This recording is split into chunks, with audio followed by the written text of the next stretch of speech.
Hello, hello.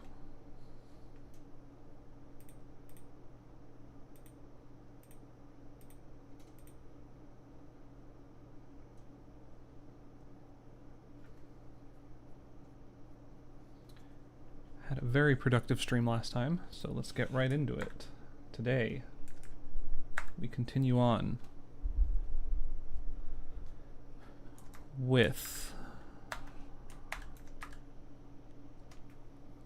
parsing struct templates.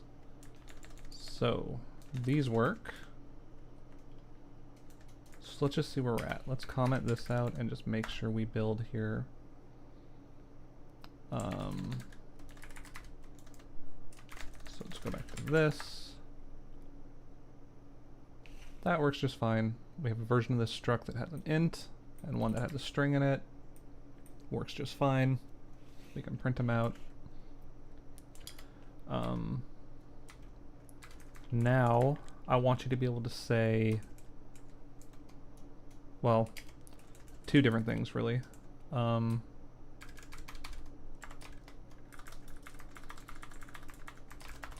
should be able to say pass in a type, which we're already doing, but I want you to be able to now pass in any other variable that you specify.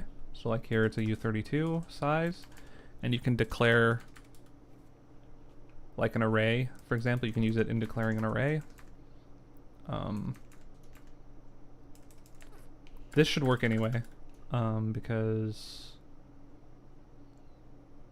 yeah, that should just work. But here, you should be able to say, okay, I want one of these that has F64s in it, like floats, and it can hold 32 of them in this array. Which we should also be able to say, okay, I want a slightly bigger one too, and it should just generate those things.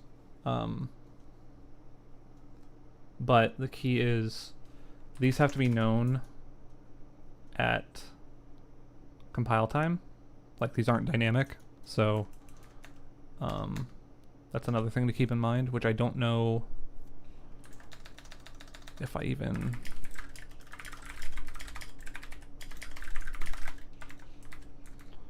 Yeah, I don't know if I actually noted that anywhere, but it is important, so... Okay. So, we left off here. It could have a size determined by its template parameter, which in this case we do. So, let's just see. Okay, we are spitting something out. Let's just see what the tree looks like at this point. Let's go to main. And we are looking at, here's the struct that we want has a double and it's 32.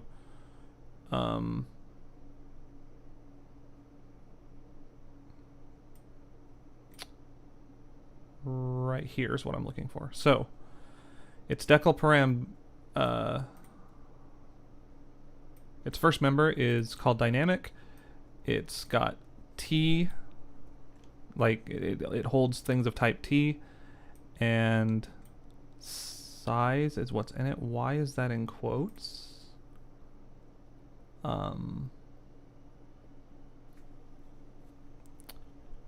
feel like that shouldn't be in quotes. That's just a visual thing, but I don't know why that would be doing that. Print. So I'm just going to take care of that really quick, because I don't know why that's doing that.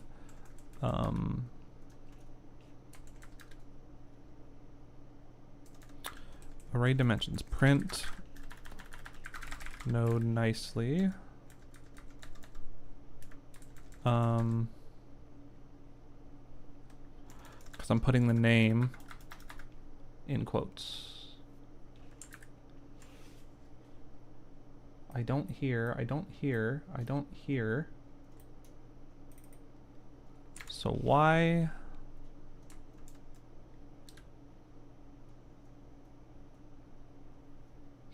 Oh, because this is a decal ref, actually. Let's not put decal refs in quotes. Because where else do I do that, for example? Like here and here. That doesn't even match what I'm doing here, so I don't know why I was doing that. Let's not do that.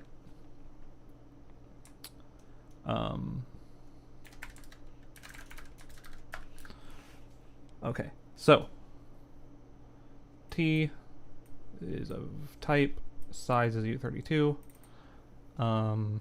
Dynamic is an array that has T in it, has size things of type T. So size here should be referring back to this. And as long as this refers back to something that we know the value of, we should be okay. Is there ever a case where you're passing anything but a number in for like a size? Guess we can think about that later, but so in this case, I want to replace, two things have to happen. First, I have to recognize that this is one of our parameters, and then I need to figure out, okay, which parameter was this? It's the second one in this case.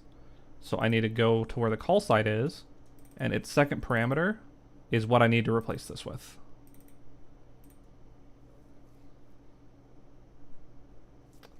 Those two things have to happen. So first thing is, let's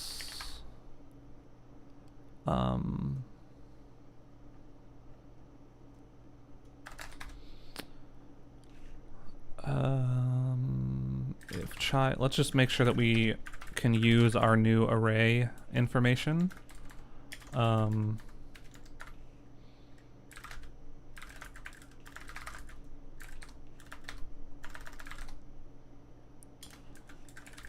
No, this is info, is this. This is info. So let's replace, really quick, everything in here, child info dot decal variable dot with info arrow. Okay. Let's just see if we can use our new array information properly. So if the info has array dimensions, let's just print array info name, I guess. Let's just see it.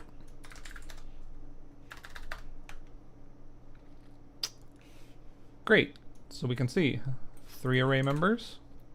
These are 3 array members. And if I get rid of this, so this is just that one is no longer an array member. Great. That's what we did last time. Very easily to query if something is an array and what information we have about it. So that's awesome. And actually let's loop instead. So array dim ID is 0, dim ID is less than this, plus dim ID. So we're going to loop over how many dimensions we have, because we want to check each one, right? Because this could be a, right? It could, we could have to go to the next one over. And the way we store these, if you didn't see last time, is we are storing this as, oh, it's in the info for the decal variable. This number is the dimensions, that's what we're looping over here. But then we store it as an array of nodes that point to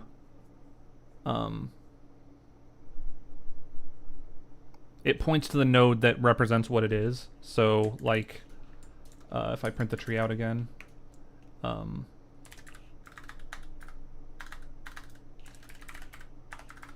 so like in this case,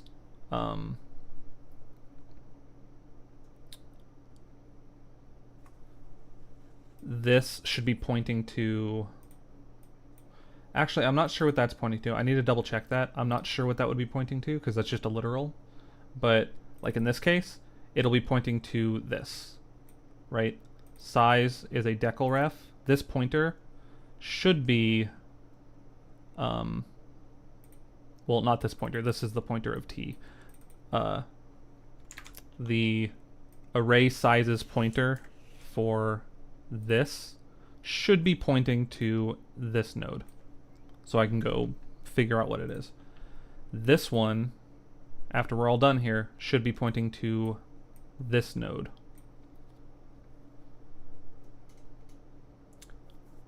Which actually, it may already be. You know what? Let's actually, before we go any further, let's just figure out where we're actually at with all this stuff. Because for all I know, some of this, more of this is working than I even think it is.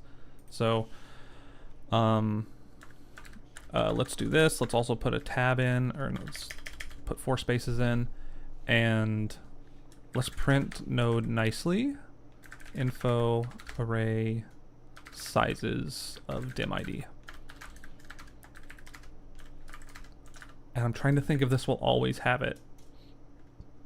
Let's just account for that and say if we have one of these, then print it out. Otherwise,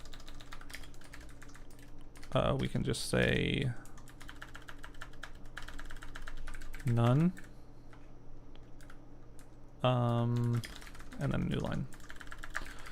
Okay. I don't want to be printing the tree. Thank you. Okay. Array dynamic has one called size. Let's be verbose. Forgot to do that. But it is good. That is good. It means it looks like it actually has it is not, it still has a node that it's pointing to, so that's good. Although I'm not sure what node that is. AST node. Print AST. Let's just print it. Yeah, I guess it is. It just has the literal integer there, so that's good. These are declrefs that at this point haven't been connected.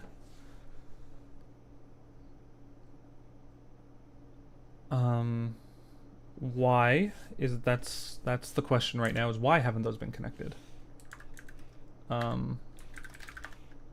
This should have been connected to this. And this should have been connected to this by this point. By the time we're here, that should have happened. So let's figure out why that's not happening. And that happens here in connect declrefs.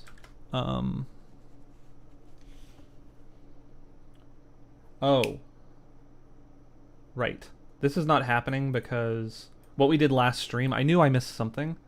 What we did last stream was these arrays used to be stored in the type.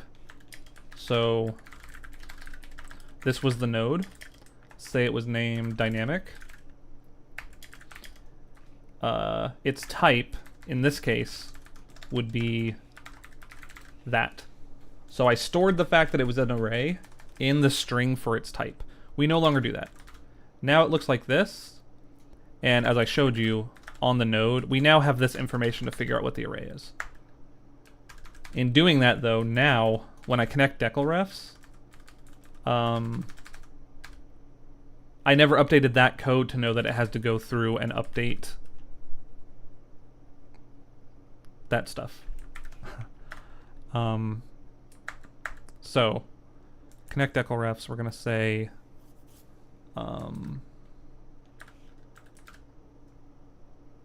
although wait, are those are declrefs, right? Yes, those are declrefs. So connect, what are we doing? I kind of forget how this works. So it's not a function call, so we're here. For each child node, we do all of our children first. So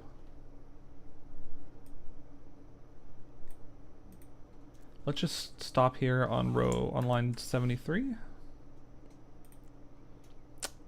This is in CodeGen. And we are in connect declref.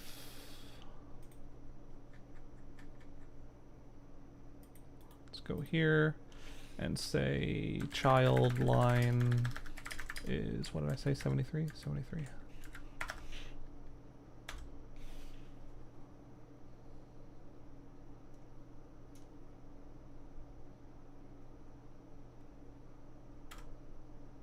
Oh, I didn't, it didn't go. Okay. This child is a source file. Wait. Oh, it's line number when we're at the node level. Oops. Line number.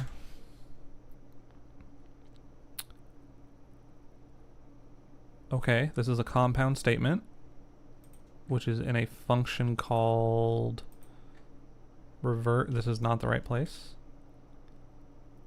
We are now in a return statement. What are we actually looking for? No, we're looking for a variable. Struct member is what we're looking for. So this type should be struct member. And you know what? Let's just, instead of like waiting for this to happen, let's just force it.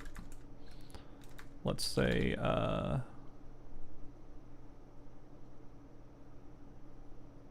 let's do that here. If AST type is AST decal struct member. Let's just create a thing we can break on. Okay. Wait. Yeah, it's fine. Nope. We're gonna break right here. Wait, no, I still want this to be line 73.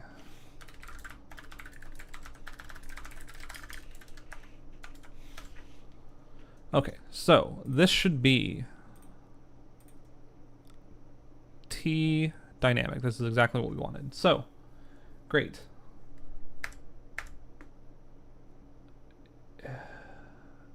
Oh, it has no children, so now we're going to bounce back up. We were actually inside of this version of it, trying to connect its children. We don't have any children, so we just skipped out of it, and now we're looking for it on child. So this should really say, to make this faster, this is not the AST, this should be child. And we want it right here. So we can take this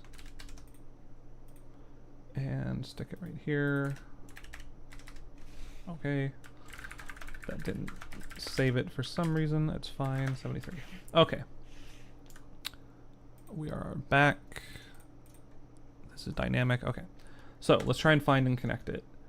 We are a decal ref. Wait a minute. Oh no, we're a struct member. Oh, no, okay. That's fine. So we need to go to find and connect decal ref. So, if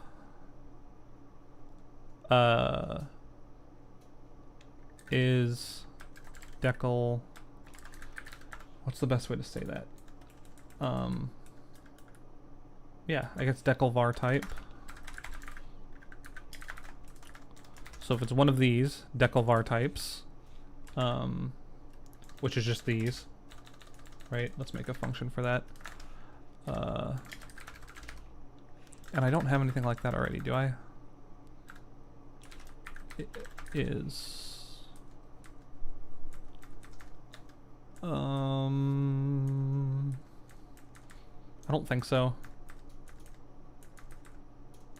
That's fine. Is decal var type. We'll pass it the node. And we will just return whether or not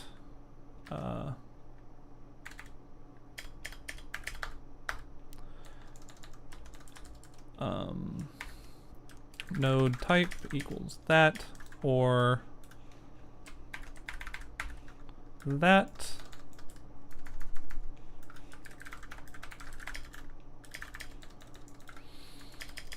Okay. So if it's any of those, it's a decal var type. So if this is a decal var type, if we have array dimensions, they might be decal refs that need resolved.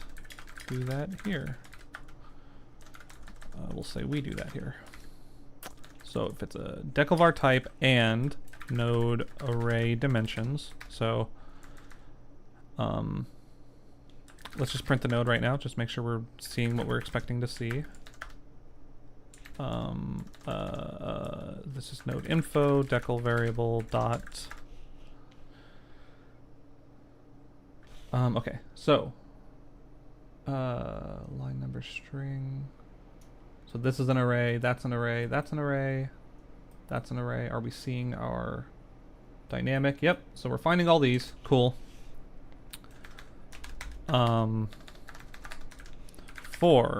Let's loop over these. Dim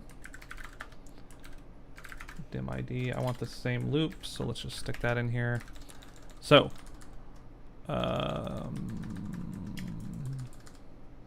know what, let's grab this again, because I kind of want this a lot. Info, what's that? Info. Okay, so,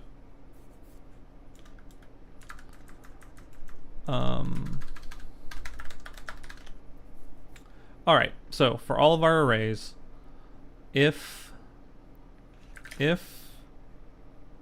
the dim ID type is a declref, so if it's a declref, let's do the same thing. Let's print it out. Info array sizes dim ID. So now all these should go away because these aren't declrefs. This one should stay, it's a declref. This should stay, and this should stay because those are all declrefs.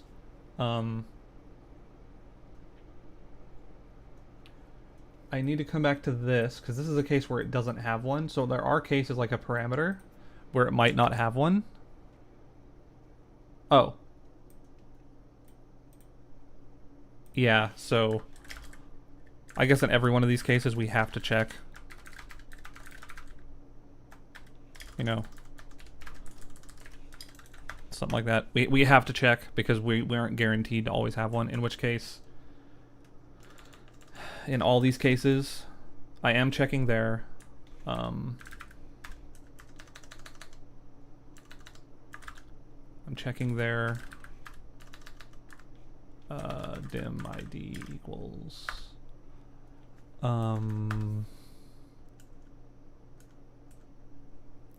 Okay, that's fine. Gotta remember that. I'm always gonna have to check if we have them. So, now we should only see ones that take some sort of declref in between the braces. So that one does, this one does, this one does.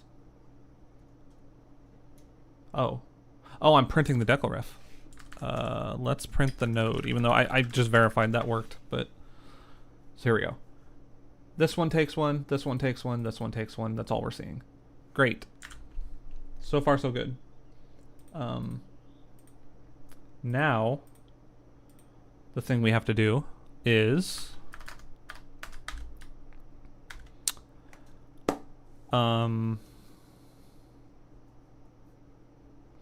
well, we just want to resolve this. So find and connect declref, parser, and this, right? I think that's actually all we have to do. This is actually super simple because we're not doing anything fancy here. We are just connecting the declrefs. So now these should no longer be unknown when we pass through this. We should know what those are. Cool, we crash. Let's see why. If and this, find and connect declrefs.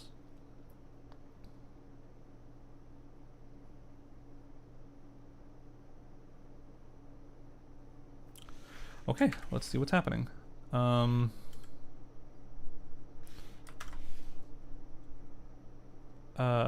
Wait, why did that?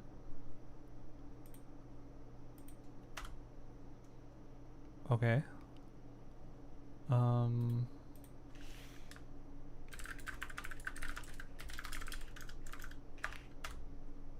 Oh, we're not even getting there. Line number 6. Global short string. Oh, we're breaking on the very first one that we try to do. Why?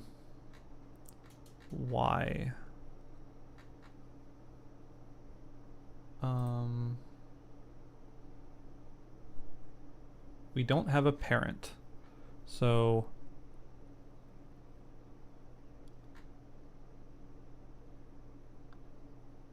oh, that's just a case where that function isn't being responsible about is right hand side. So if it's a declref and if it has a parent, right, then we can do that.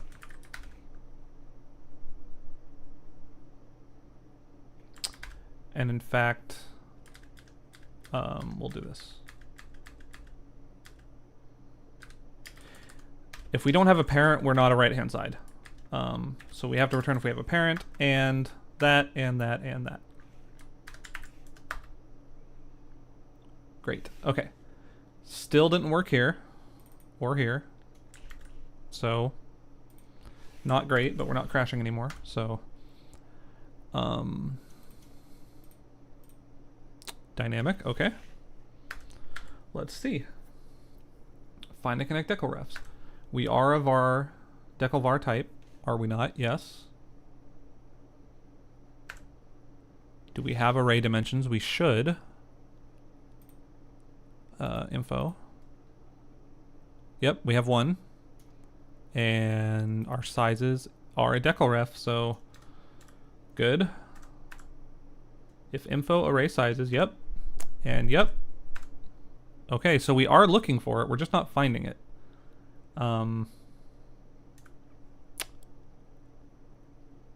Info. So now we're looking at the name size, the declref itself. We don't have a decl node because we are not pointing at anything. That's the whole problem. We have no node. Find declref match. Okay, I'm not sure why that if is there. That's erroneous. I'll take that out in a sec. So find declref match upward. Do we find it? That'll recursively look up the tree and then back down it to try to find it. That should be finding it, and it's apparently not. No. It didn't find it. Okay. Well, that's the problem. This is that's some old code that was, and in fact, I don't know why that was set up that way. Okay. Okay, let's see why. We find and connect. Let's look up the tree. We are not the right-hand side. Our pair, oh, we don't have a parent. Oh, right.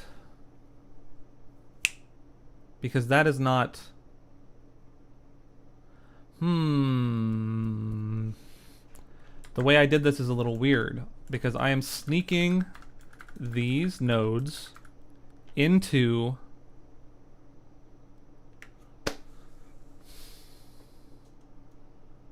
they're kind of behind the scenes. They're not children, right? They're like this type node. They're not children of the node. I don't like that. It makes it easier for everything I'm doing. And man, not great. I'll put a to do in here. I will say find declref match upwards. To do array sizes nodes in array sizes are hidden from this loop because they aren't children of the node, so we have to special case them here. Should they be children. Feels weird to have them special cased. That's not great. So,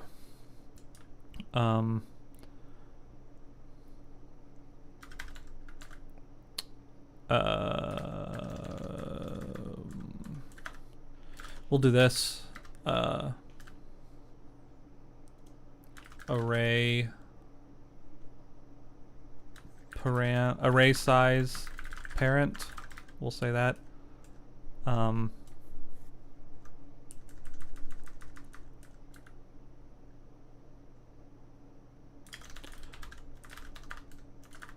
If not parent,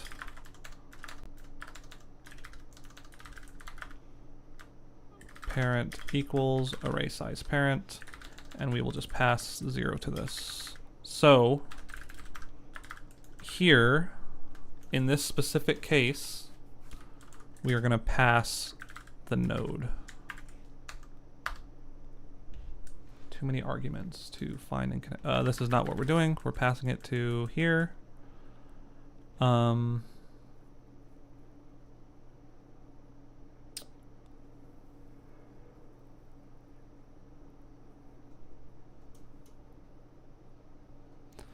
Oh, this is gross. I don't like this. I do not like this.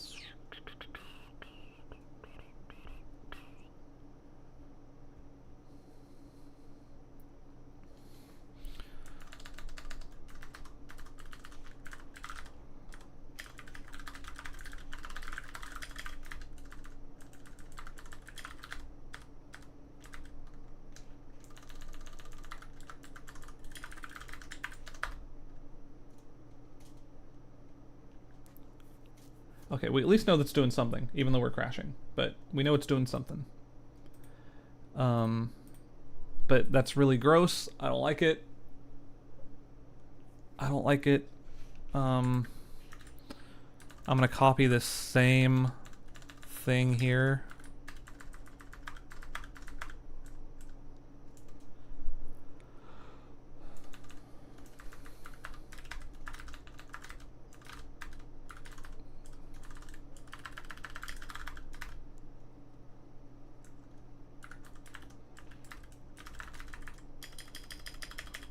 I don't like this. See above to do as well. Feels gross. Now I have to muck up these function params for this special case. Don't like it, but we press on. We're crashing now, so let's just see what's happening.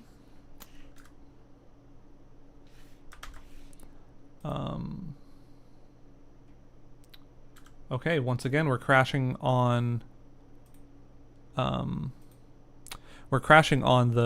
first one again, the global short string size. Because again, we're following parents. I don't like this. Okay, you know what? Better thing to do here. Forget this. Forget this. Forget this. This feels equally gross. Maybe not equally gross. A little bit less gross. But still gross.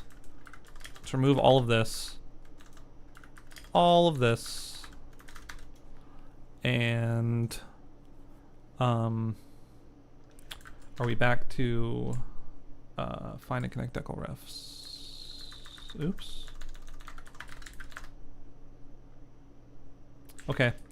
We're back to not knowing these. So what I can do is when we create those array size nodes here, we are creating a new node. We're just not putting it on the tree.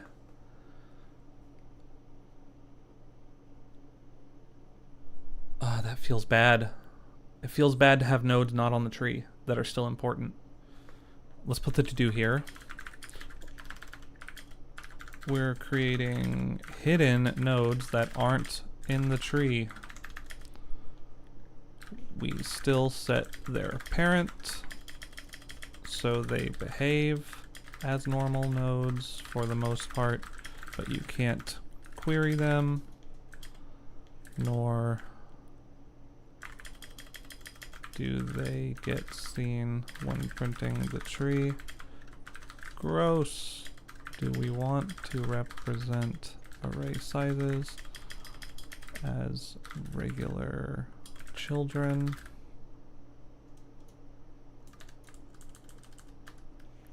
But we don't set their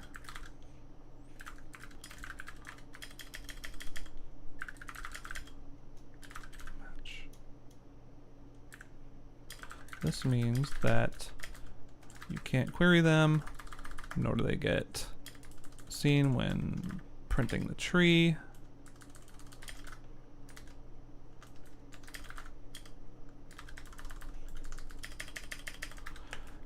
This means you can't query them, nor do they get seen when printing the tree. Gross. Do we want to represent array sizes as regular children?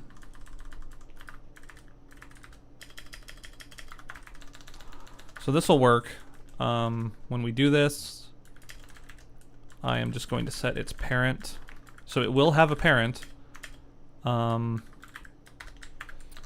It just won't, the parent won't even think of them as children. So like I said, it's gross, but it will work for this purpose, I think. Array sizes, this is not where this goes. This goes here. Wait. We say parse expression. Right, we say parse expression, we set that thing's parent, and not vice versa. This is no longer, this is this specific one. Still crash, that's fine, but we should be closer. Okay. Oh, because, right? Right, we don't do that. We'll say index equals new index equals array index plus plus. New index.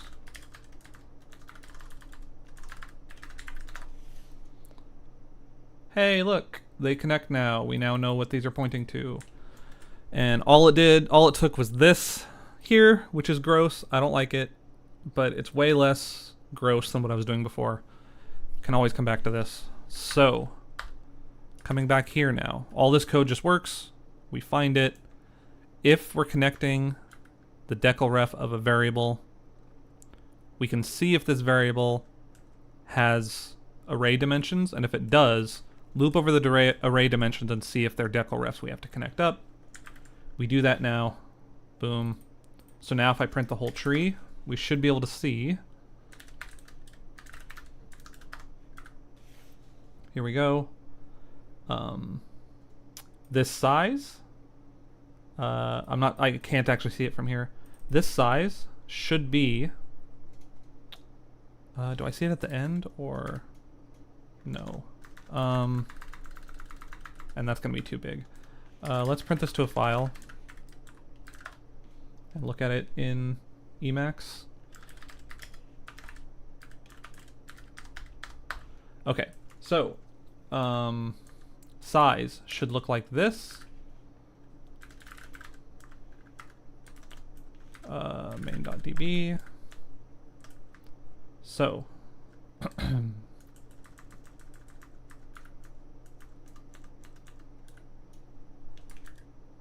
oh wait, again, I can't see that from here. Right. This one.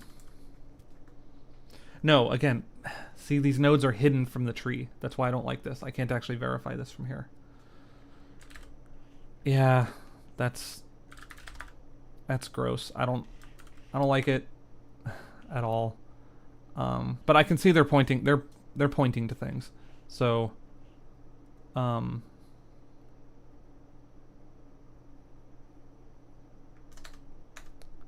right? So let's do this one more time.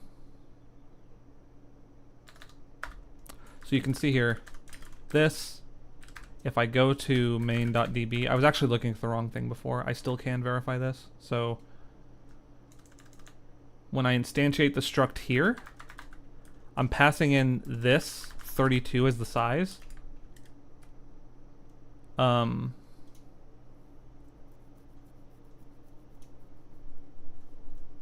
no. Here's the size, right? It's this. These two should match. So, yeah. So this size should be pointing to this. Well,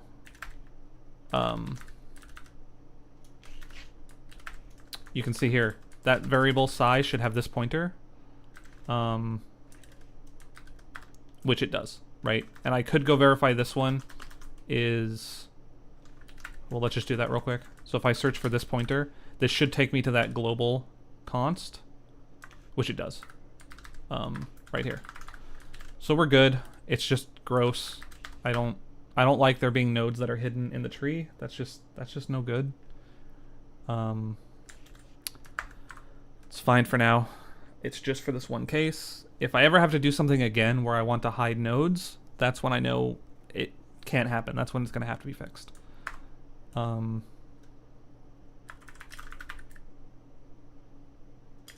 These nodes are hidden from the tree. C to do in, where did I put that? That was in the parser. Parser in here.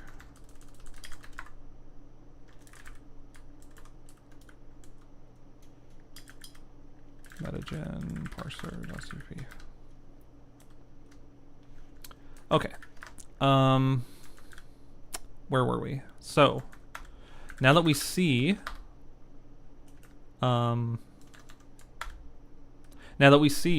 the parameters and we have pointers to go back to, I need to figure out, back to what I was saying, I need to figure out, okay, when I generate this struct, which is what we're doing here,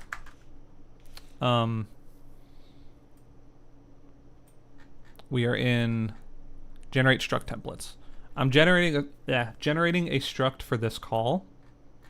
So I'm going to the template site here and I'm saying, okay, let's look at our struct members and see if any of them are arrays that need their sizes determined from the parameter. So how do we do that? Well, first of all, we look through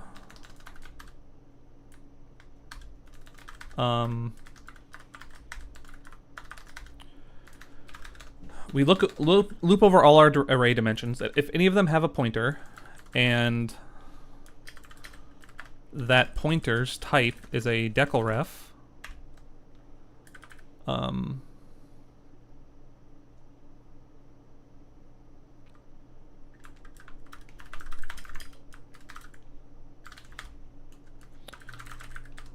let's print it out and see what that gives us. So size and size. So out of this struct template, this is a declref and this is a declref.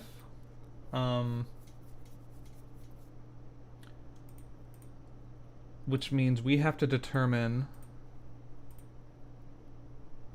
this one is a const. Okay, we have to determine if this is coming from a parameter, first of all. Is this a parameterized one? So now we will only print if this is a parameter. So if, do we have something that tells us that? Param,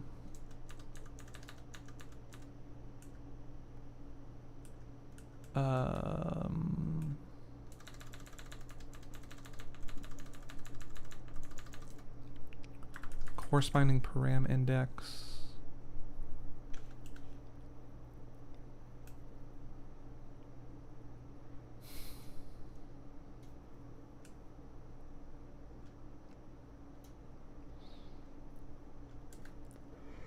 Okay.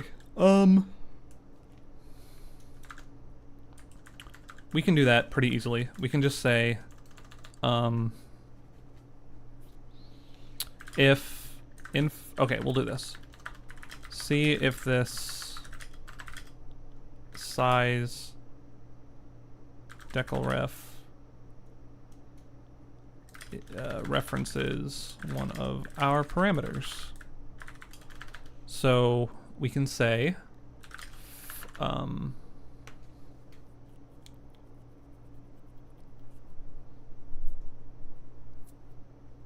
let's do this. We will save the index that it comes back as. So param index is -1. If param index is greater than or equal to 0, we know that we found a match. So right now we should stop printing anything, which we do. And we will say for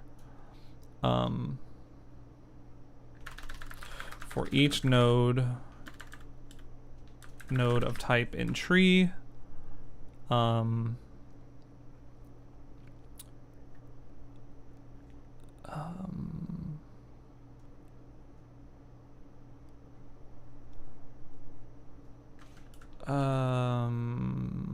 template.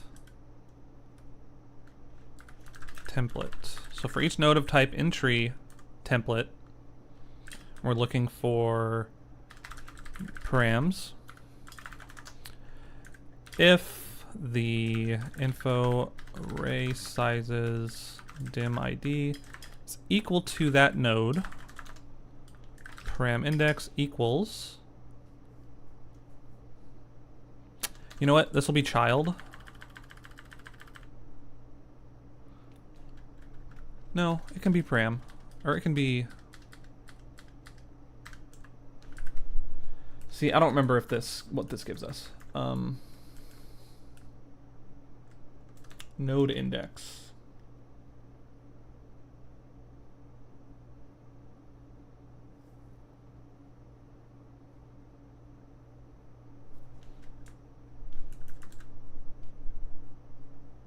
Get nodes of type. Yes, so that goes for the children. That will work. So the param index will be the node index. Right, so if we found one, now we'll only print it out if we found one in our parameters. So now we should only see, didn't work, we should only see that lowercase size. Are we still in for each node of type in tree? For each child node of template, for each node of type in tree template param, and just to make sure that we're seeing, yeah, we should be seeing these, and this should be pointing to this. So I'm a little confused why that didn't work. Let's step into this, shall we? Where are we? We are in the metaprogram.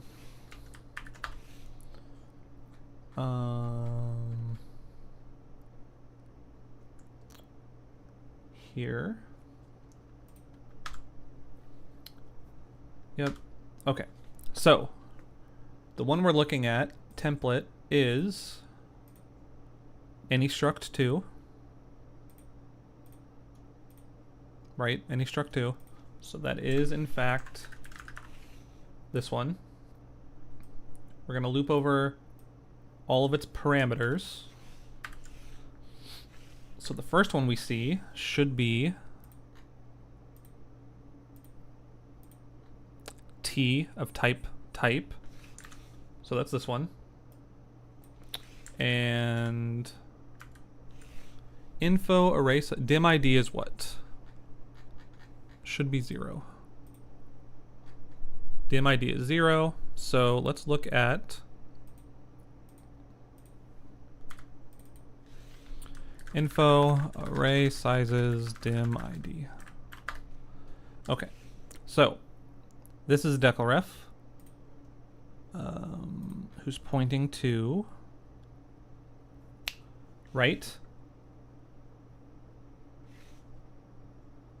Right, I don't want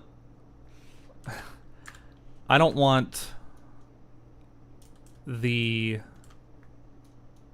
node for the array size. I want what it's pointing to. Info expr declref dot decl node. That's what I want. Okay, that actually, I don't need the tree anymore, but I did see that that worked. So now, this size, now we're getting it, right? We're finding it for size. Great. If we found a matching parameter, let's replace ourselves with what was passed into us. Must be known at compile time. Its value must be known at compile time.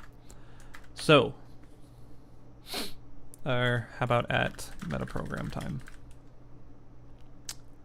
So, we found a matching parameter.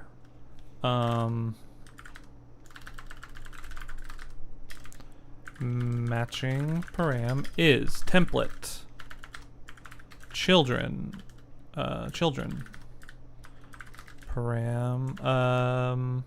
index. And let's just print that. There we go. So we found param. It's a size. It's called U32. But I don't want that parameter. I want the corresponding argument that they pass to us for this parameter. So matching, do I have a function for that? Please say I do.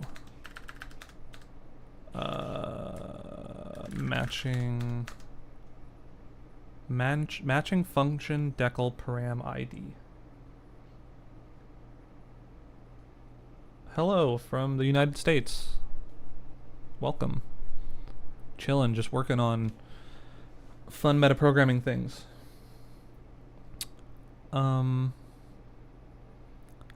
Okay. Matching function decl param ID. So this get type name from. Okay, I don't need that. What I need is, all right, I don't have a simple function for this, so well, hold on. I have the param index, right? So what is metaprogramming? If you look in my, it's kind of a lot to explain. If you look in my description, my channel description on Twitch, I actually made a video on YouTube. It's a little long, so it's kind of hard to watch in the middle of the stream, but I actually have a video going over what metaprogramming is generally and how I'm doing it here, if you're curious. To put it super simply, it's just writing code. So the metaprogram is a program that writes more code. You're writing code that writes more code. And the reason you would do that is because the metaprogram can know about your code base and programmatically, systematically generate more code for you that's super useful based on the code you already have. Yeah, if you know JI, if you know that language and kind of what it's doing, for its metaprogramming is a lot more powerful because it's a whole built-up language from the ground up. I'm kind of doing this in C, but yeah, if you know what that is, it's very similar. I basically have a tree for my whole program that the metaprogram can loop over and do stuff with. So if you look right here, you can just see super quickly. Every time I compile my program, it's generating a giant tree of all the code, and all the metaprograms get this tree and manipulate it, and then it spits that back out as code that gets compiled. So right now what we're doing is I want you to be able to define a struct. So right now you can already define a struct like this with this special type parameter. So this, the metaprogram sees these and will generate a struct of that type. So it'll replace T with whatever you pass it. So if I make a struct like this, it'll create one of those where value is a U32. In this case, it creates one where value is a short string. No, this is I wrote this, you can see it here. I just wrote a parser for C. This metagen parser C++. This is a parser that I wrote. I'm building the tree myself with a parser that I wrote. I initially started to look at the Clang AST, but A, it was a little bit verbose for my purposes. B, I wanted to learn more about parsing. And C, I didn't want to be beholden to Clang. I wanted to be able to like run this anywhere that I can compile C. So for those reasons, I wrote my own parser. So that tree is, I'm generating that myself. You can see when I compile, it compiles the metaprogram first, and then it runs the metaprogram. These two things, a major component of this is that parser. So this part here is where it's parsing my code and building that tree, and then handing that tree to the metaprograms.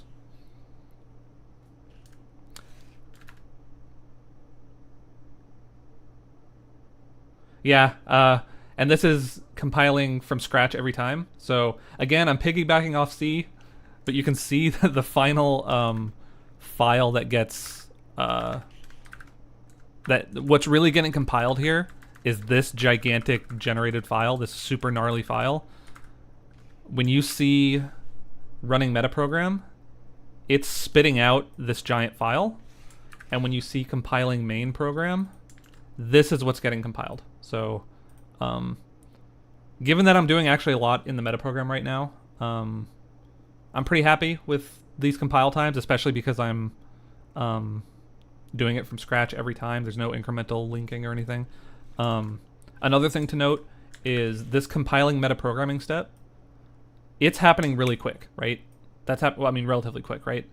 This running step takes a long time right now because I'm running the debug version of the metaprogram. Normally, once this is fully functional, this only has to compile the metaprogram when you've changed the metaprogram to do different things. Normally, your metaprogram is set it and forget it until you go update it. So normally you would compile the metaprogram in release mode. So this compile step only should happen once, and it'll take, 5 seconds or so. But then this running step, which is really what happens every time, it shouldn't be compiling the metaprogram every time. That'll now be running a release executable. So this part should be like damn near instant, right? But I'm obviously working on the metaprogramming stuff right now, so I'm doing this all in debug mode so I can step through it and stuff. But yeah, I go over this a lot more in that video if you're curious about how I'm doing it. But if you know JAI, and it seems like you already know how that metaprogramming stuff works, it's very similar in terms of what it lets me do. So, and in fact, I kind of use to kind of stress the system. I've already kind of taken Jonathan Blow's, like, his language is print syntax, where you can just pass it % signs, and my metaprogram knows what you're passing to it, so it's generating the print functions for you. So you can see here, well, if I get rid of the thing I'm currently working on, it's printing out my structs for me. Like, I didn't write a print function to print this out. I'm just passing it these structs, and it knows how to print it out. So already I can do some pretty nifty stuff with the metaprogram. But anyway, I said I wasn't going to explain it. I kind of explained a decent amount of it, but if you're curious, definitely check out that video. I do eventually have a plan to, like, actually use this to make things, but I am having too much fun doing the metaprogramming part still. So so anyway, yeah, you can pass types to structs. The next thing I want to do is let you pass other parameters like this U32 size, so you can have, it'll dynamically generate structs with different sizes of arrays inside of them, for example.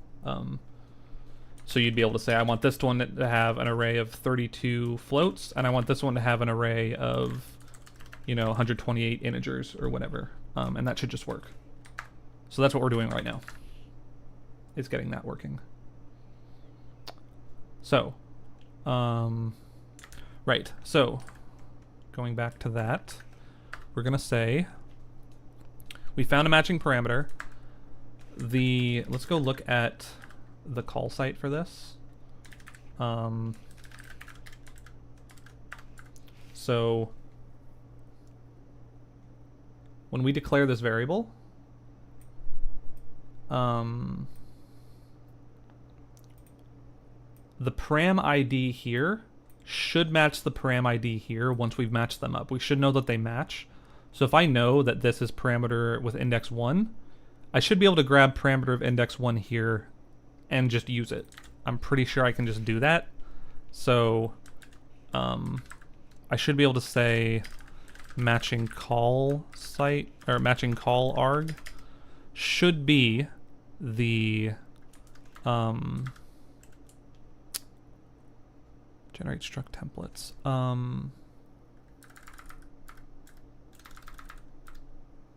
The decal. So we want the decal, right? Decal children param index. We should be able to do this. And let's just assert that we did get one. Matching call arg. This should come back and give us something. And there you go. It gave it to us. So we did find it. That should just always be true when we're going through the up the tree to go find who instantiated us. That should always be true. So now we just have to know if we know what this value is at compile time, or like metaprogramming time, which is always the case for literals. It could be the case as well if it's a const, right?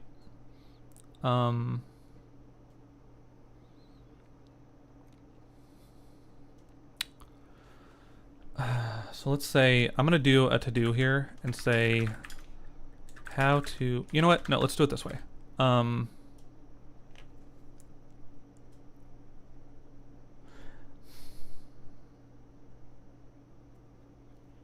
don't have a good way, do I, of like get value or like value of?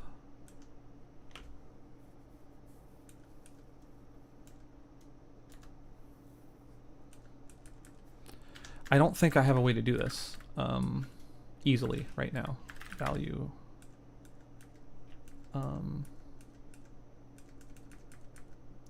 Call site value. Yeah, see, right now,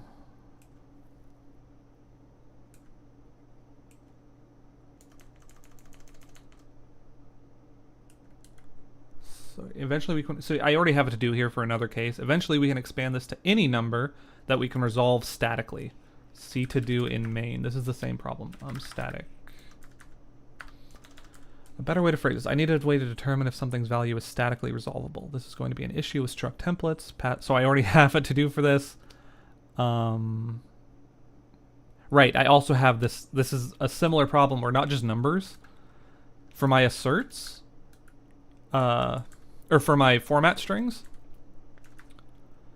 I need to be able to validate the format string. So like, when I call print here with 2 things, I want to be able to say, hey, did you actually pass me 2 things? I want to be able to resolve that statically. But in order to do that, I need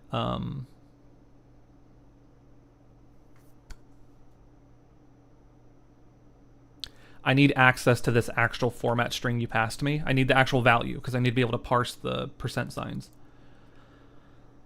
And if this format string, it wasn't just a literal you put in here, like if this was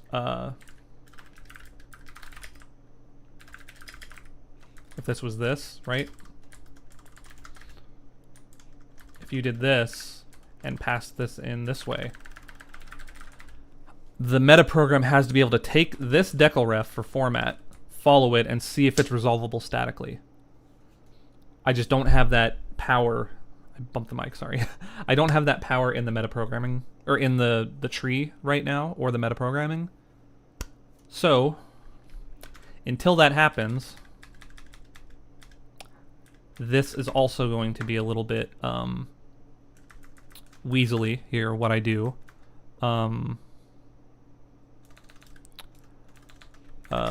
See to do in main about resolving values statically.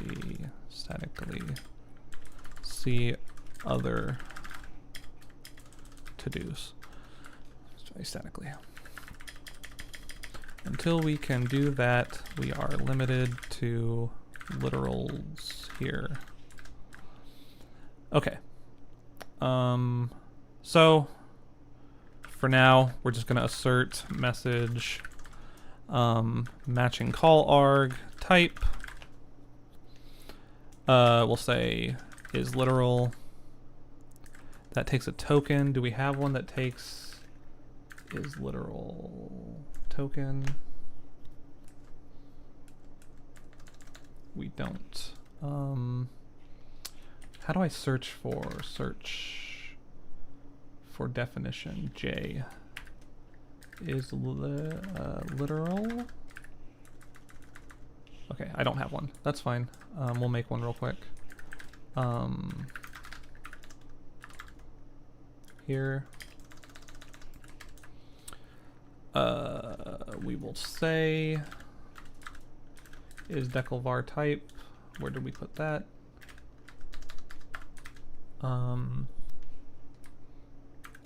That's in code gen. Is declvar type? Yes. Is literal type. Node. Okay. So we're gonna return if node type equals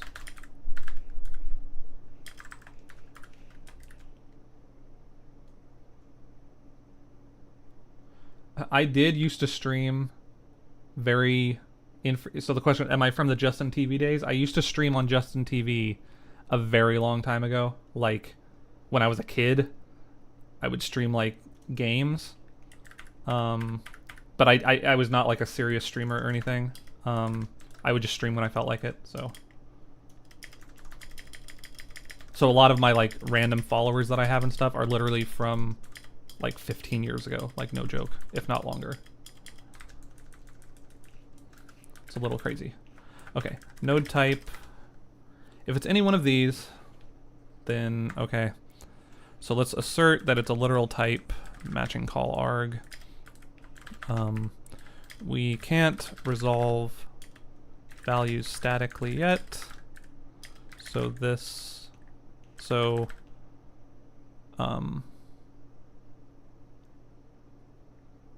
parameters. Wait, can't I error from here? Yeah, report error. I can do that. Let's report an error. Let's do this. Incorrect number of arguments. So, okay. Let's do this.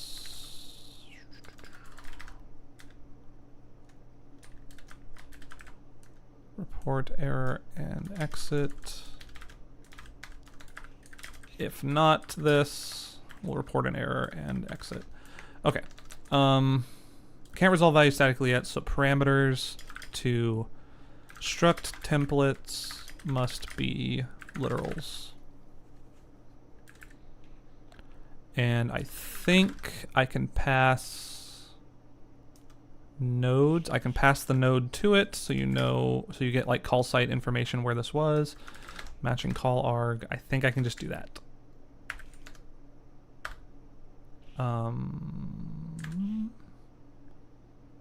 Message. Oop. This goes here. And this doesn't have to be in this because we're not doing anything fancy there. Is literal type.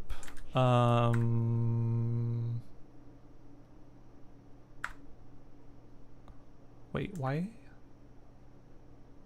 Is literal type. Wait, why don't you see that? What? The metaprogram.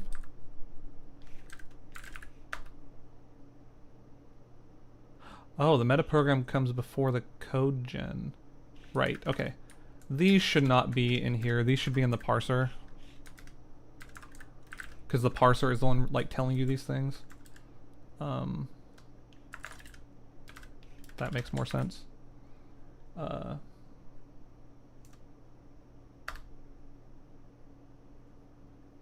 Okay.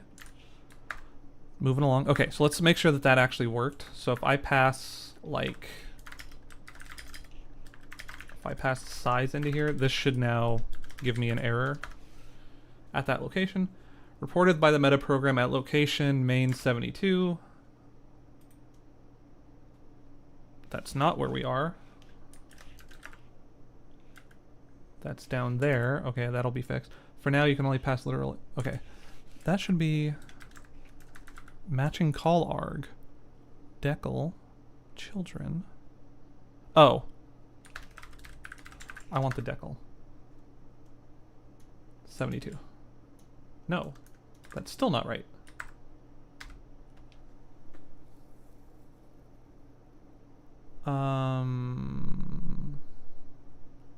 What? Optional node locate. That should be the decal.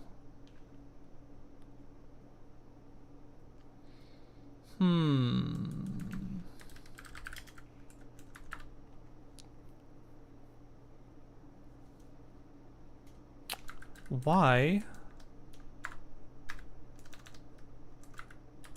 I'm passing size, which is... Oh. Shit. That can't be... It can't be because they're the same name. That can't be. I refuse. No, it's not. That would have not made any sense anyway. Okay. So... My question now is, why is that site wrong? Let's see, where is that defined? Report error and exit. Optional node location. If optional node location... Yeah, the node should be here. Not down here. My struct is the decal, right? Report, let's print out... Let's print the decal out too. Why not? What? That didn't even...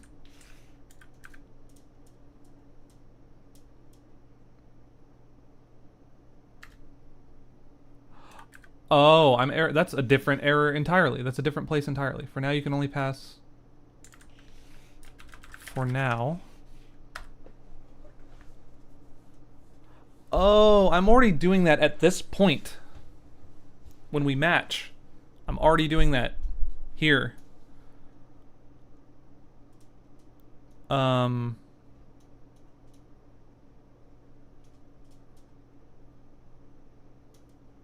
I don't need to do that here. I don't think I need to do that here.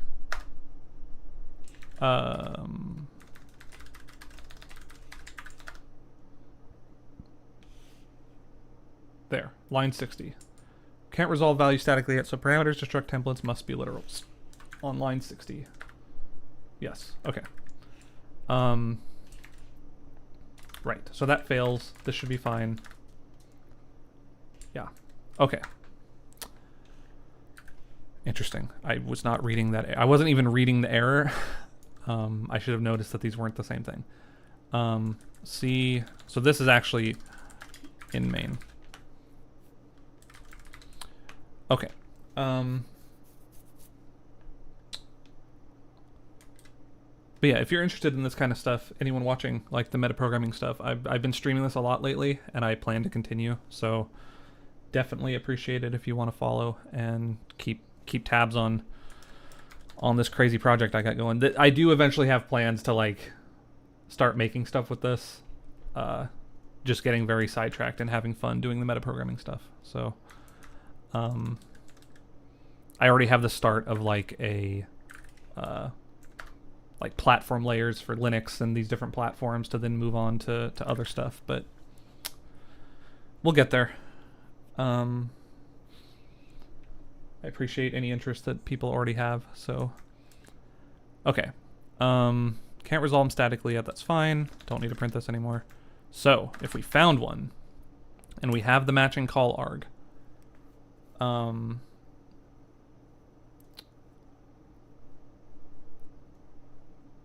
do I get the value from a literal? Can I do that?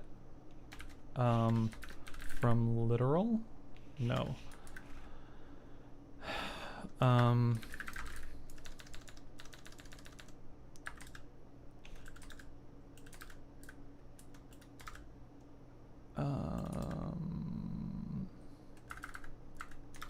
Yeah, I just don't think I have anything that does this.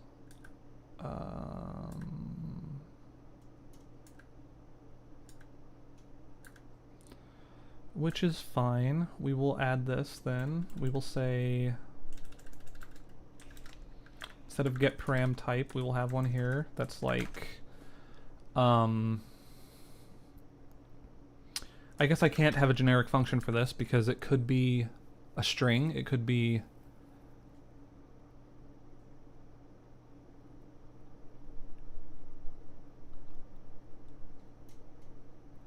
you know what?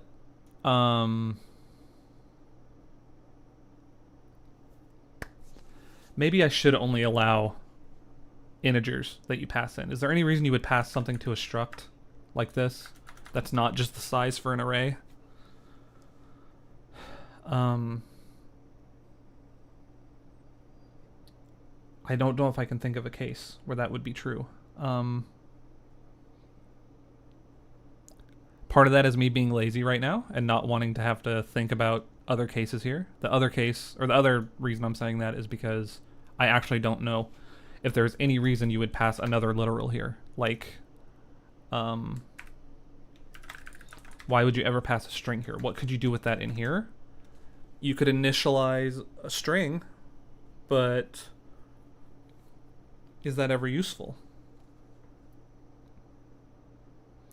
Yes, that could be useful if different versions of your struct have different, like, names, data you want to print out.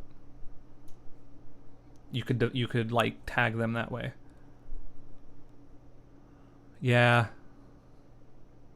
I could see that. Yeah, okay. I should support that. I really should. So it's not a literal type. So what are our literal types? Let's just see what we have here. Bool. Yeah, you might want to pass a true or false. You might want to have a flag on it. Okay. So it could be true or false. It could be a character, a string. Any of these are just going to be numbers. So, okay. Let's just switch on these because there's really not that many cases. It's really not that. I shouldn't have even like made that into a big deal. Matching call arg type case.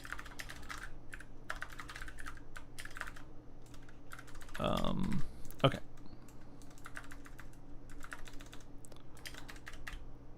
What are we saying? We're saying bool is its own, char is its own, string is its own.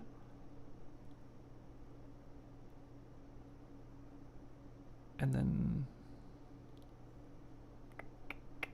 sure, I'll make integer, hex. So bool, char, string, integer, hex, float. That's fine. And this float will be double as well. So let's just do it. Bool, character,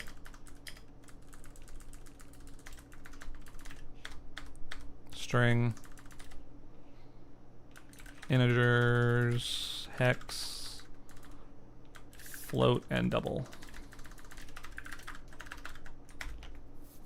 Okay. So now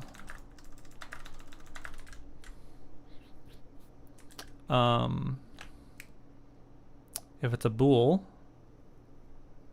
well,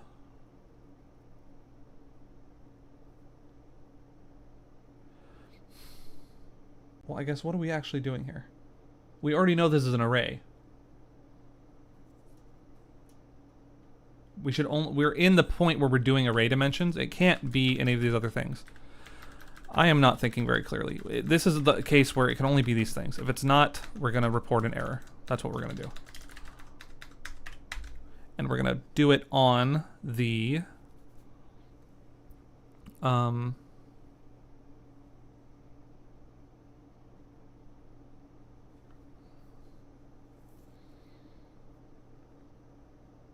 yeah, we're going to say you can only pass integers to array as array dimensions must be of integer type.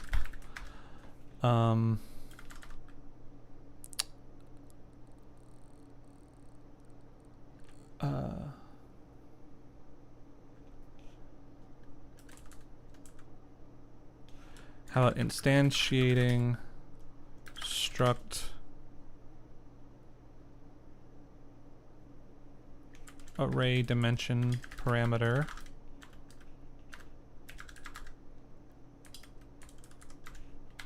with a non-integer type? How about that? If it's an integer though, we don't even need this whole thing. Here's what we're going to do. If it's an integer,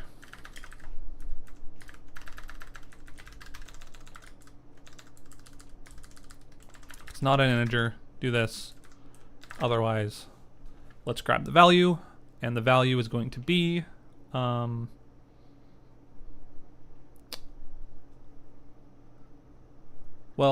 let's also verify that it's literal dot. I should be able to see if it's signed or not. Type. It's a token type, so let's go to the lexer. Do I have, yeah, signed or unsigned int? So literal type does not equal AST token unsigned int. Wait a minute. You know what? I don't need to catch that here. The compiler will catch this for me. So I just need to see if its type is AST or token literal unsigned. Else if it's signed. So if it's unsigned, what am I doing with this? I am adding a member. The whole point of this is I'm adding a struct member. So util add member. Its type, right. This now needs more information. This needs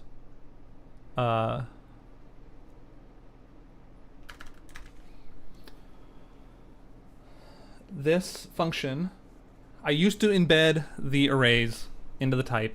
It sucked. It was error prone. It was just bad. What we did the last stream was add the arrays to the tree more robustly, but it also means I have to update this function. And in fact, I'm not gonna I'm gonna just add another one. Add member array. We'll take a type, a name, a dimensions,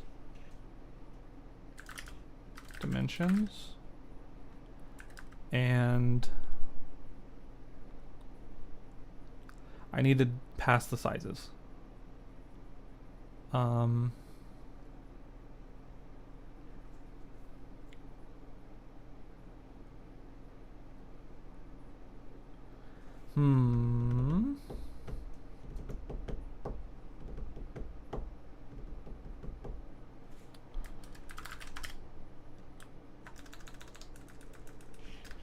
What's the best way to get this over here? I need a good way to get this information over dynamically.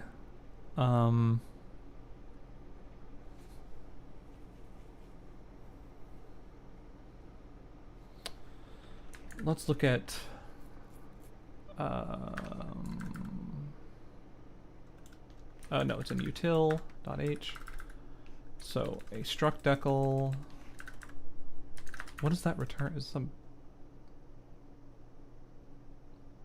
Oh, this is doing it by string. Okay. Okay. All right, I will just pass it sizes and num sizes, I guess. I don't love that, but because over here, what am I going to do? I'm going to say,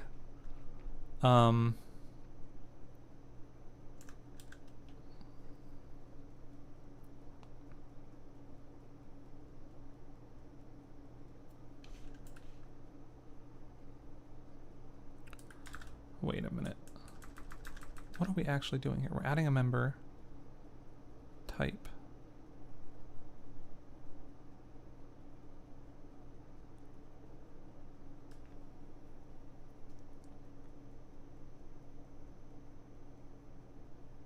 Okay, here's what we're going to do.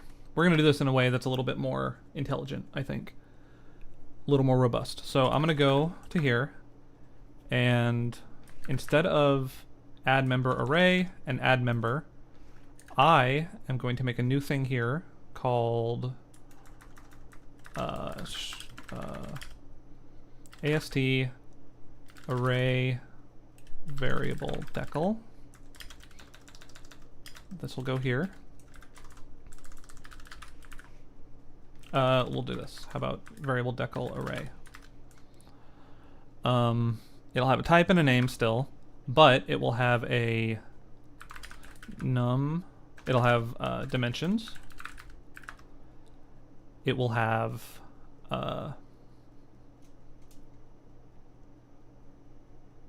no, it doesn't need that at all. What we're gonna do is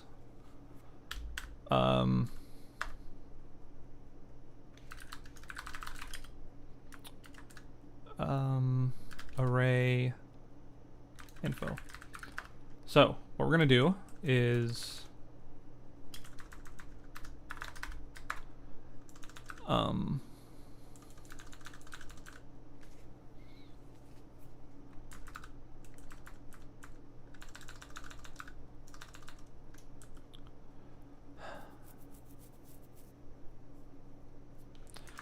adding members need to be more robust. So in both cases, in this case, what we're going to say is you can add a member this way, or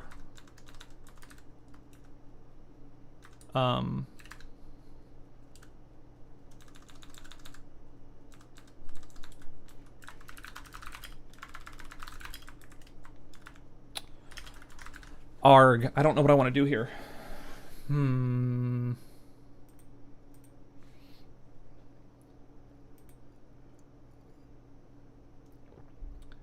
The problem is I can't think of a good clean way to do this. What I want to be able to say is you're building up this. Here I'm just adding a member by name. Easy. Just give me the name, give me the type. I want to be able to have one where I can say create a member with a name and a type, and then add dimensions to it one at a time as we go. You know what? I guess I kind of can do that in a weird way. Let's do it like this.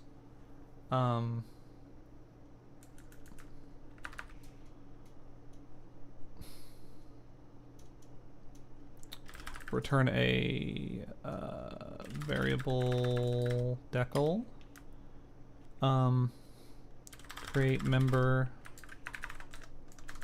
with a type and a name. And all we're going to do here is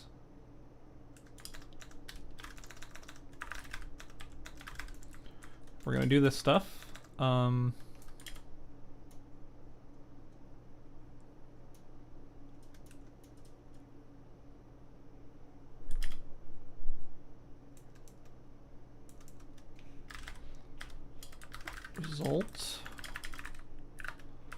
result type is type, result name is name, and we're gonna turn result. Okay, so that'll create one for us. So we can do that here.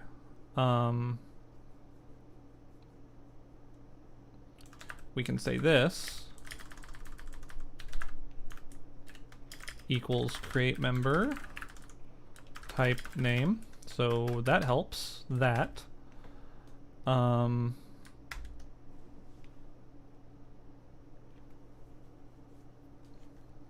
Okay, and now we can say add array dimension to member, to variable. Short size. And all this will do is gotta pass it the variable.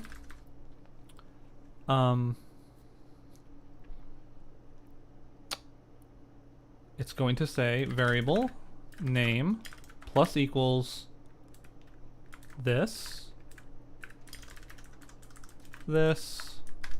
and that. Okay, so first of all, let's just make sure that that worked. I didn't break. Where do I have a switch still? Where do I have a switch that's not taken care of? Metaprogram 526. Child type. Oh. I added one too many of these. Okay, we still work. So now what we can do is here's what we're gonna do. We're gonna say up here,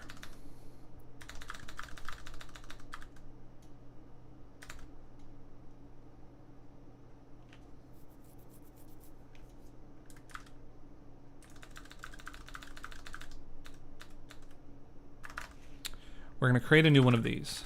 Variable decal. New member.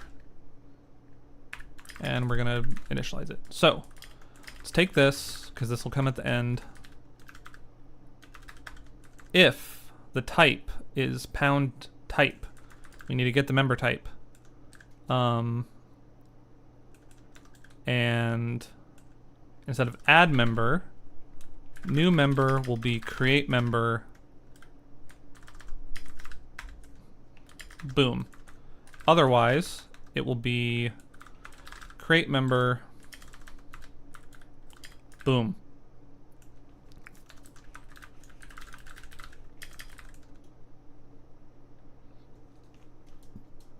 Then we check the array stuff, because it could be an array.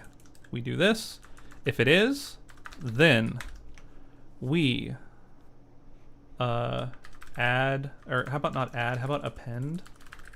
Append array dimension to variable.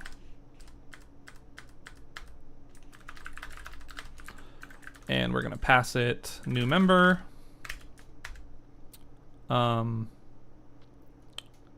And we're gonna pass it the matching call arg info literal value dot unsigned integer. Is that what I called it? Yep. Otherwise, we will just pass it integer. Okay. Then at the very end of this,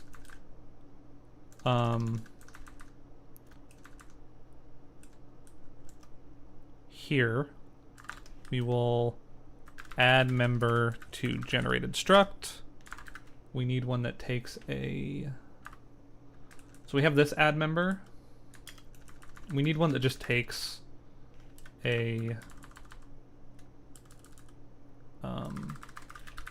variable decal.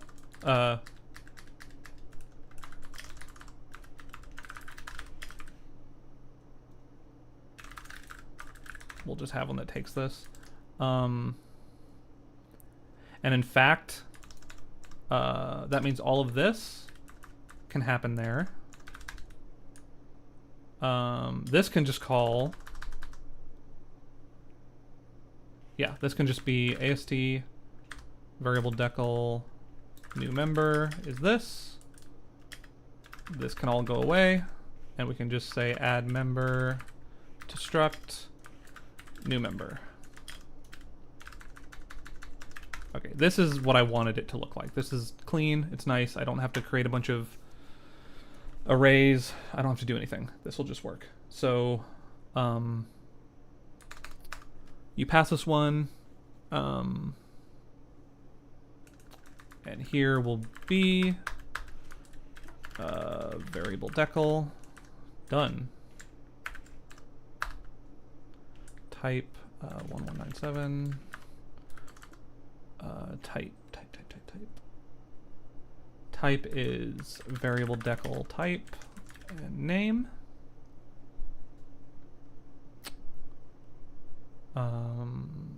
Yeah.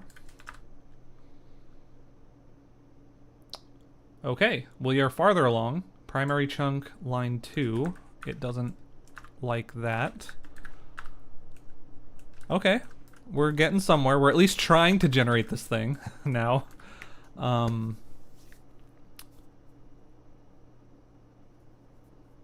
is it adding those, though? So... Oh, wait, did I didn't finish what I was doing. Add member. New member. Oops. You gotta finish what you're doing to have it do anything. There we go. Oh my god. That has worked. Mostly. Kind of. We passed it to 32. Can I generate another one? Of size 64 with short strings in it?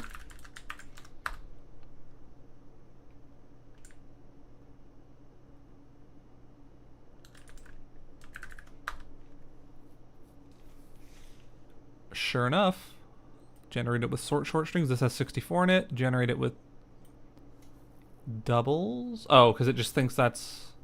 No. Oh, it is a double. It's an F64. Cool. Okay, so what are you complaining... Wait, what are you complaining about? Conflicting declaration of my struct. Oh, right, because I can't give it the same name.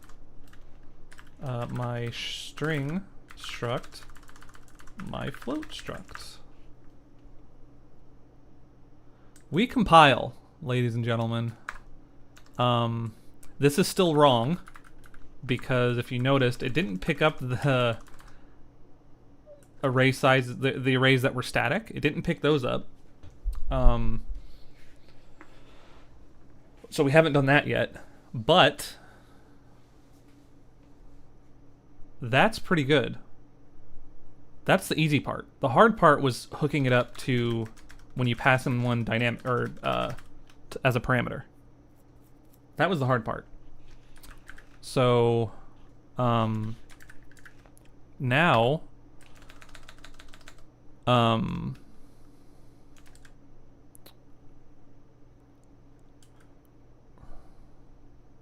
right. So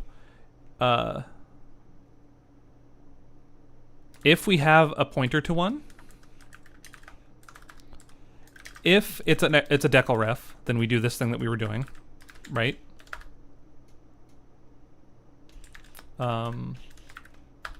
Right. But if it's not, if this thing wasn't a decal ref, it was something else, we just need to put it in there directly.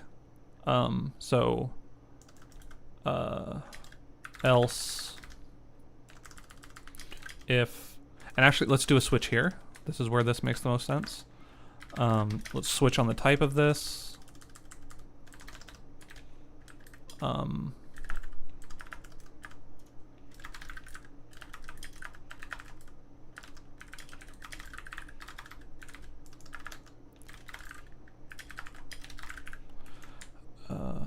9:30. Okay, we're making good time too.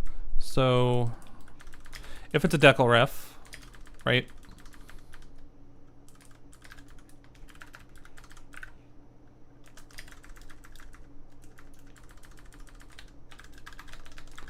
So if it's a decal ref, we do that. Does that still work? Yep. Let's verify it still works. So if we're talking about a literal integer,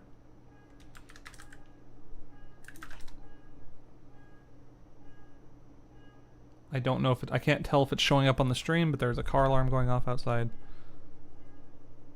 It doesn't look like the volume is picking it up, but maybe it is. I don't know.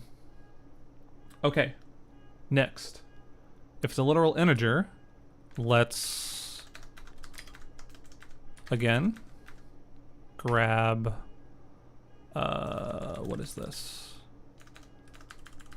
This. If this thing is, okay, this is getting really gross. So let's say, what is this called? Type, literal type. Lexer token type. Literal type is info literal type. If literal type is that, else if it's that, then you know what? Let's actually just grab this whole thing. Parser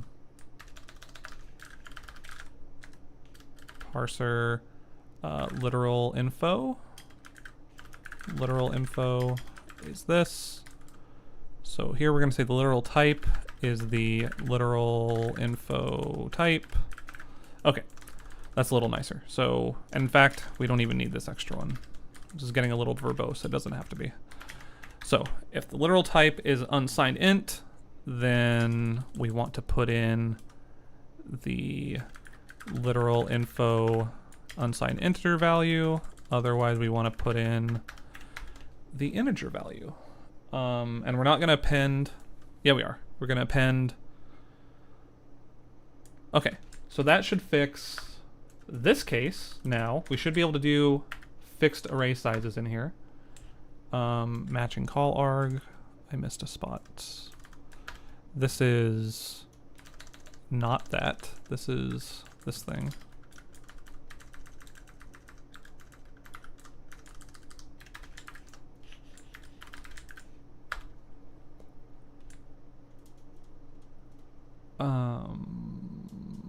Right, because this is, I don't need a pointer to this. Of deleted function. What? What did I call this thing?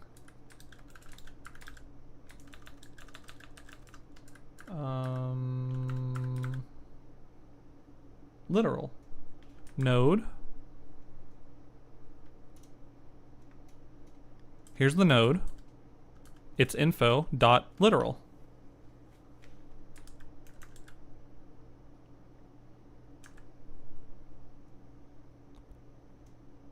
Oh. Yes. These are all dots. That's a confusing error, though. Yeah, use of deleted function.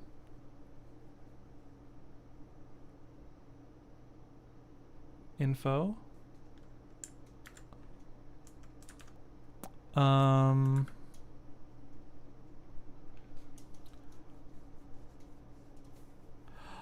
Duh. This is not where this is coming from. That's not where this is coming from. This is coming from... Right, I'm being silly here.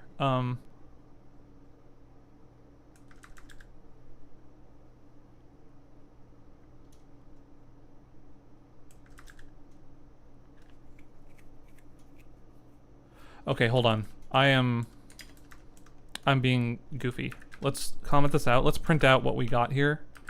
Print AST info array sizes dim ID. Let's just print this out here if it's not a decal ref. Yeah, they're just integers, so I just need to get their value. Right, so it's an integer. I get their info.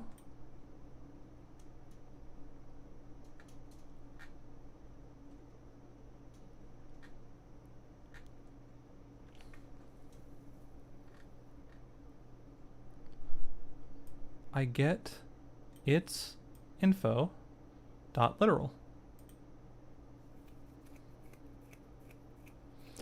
I'm confused.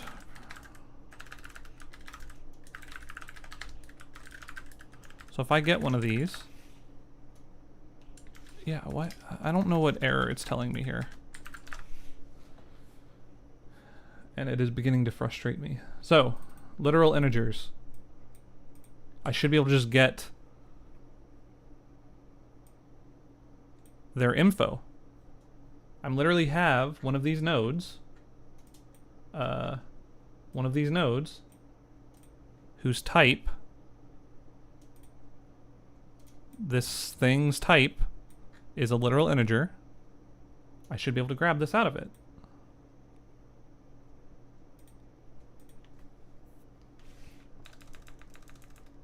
Right.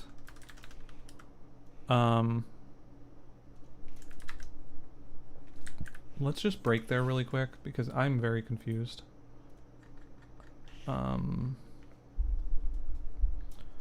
Let's just break right here. Forget this. No, forget this. Okay. Info array sizes. It's a literal integer. Info. Literal. That's what I want. This thing is this. Info. Boom.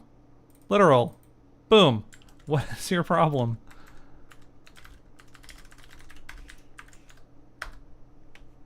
Use of deleted function. Dot literal is implicitly deleted because the default definition would be ill-formed.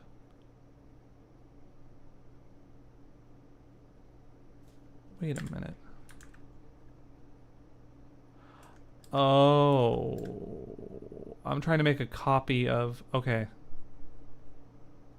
Okay. It is getting very confused because of this union. Normally I don't access it directly. I'm always taking pointers, that's why. Oh God, okay. Info dot info arrow. Jesus. Okay, we compile. Now, if I look at this, our constant fixed one is back. Great, another step forward.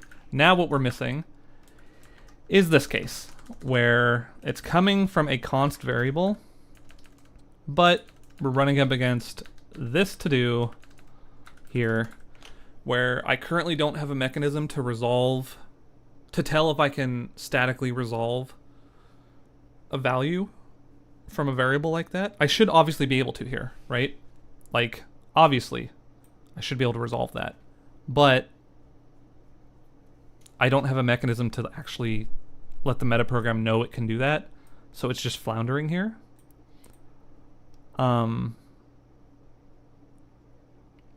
So in that case, we should be failing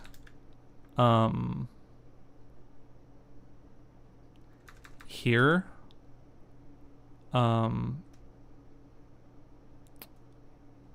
Matching param. Although I'm surprised we're not failing. It should be failing. Oh. Yes, this should be failing. If we didn't find it, then we're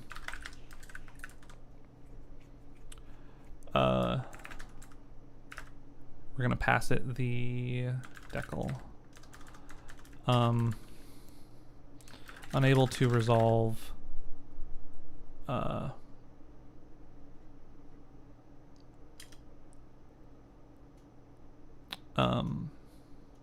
parameter struct template parameter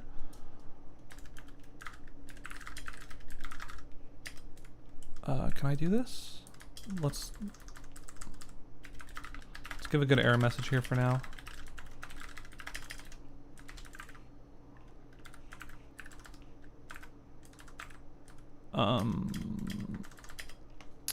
This one's called info array sizes. Info. You know what? I want array size. I want this whole thing to be shortened. Size.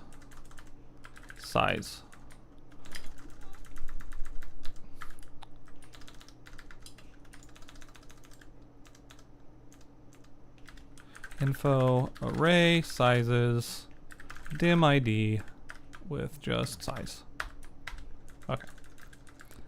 So this will be size info expression declref.name decl name. Unable to resolve template parameter for that.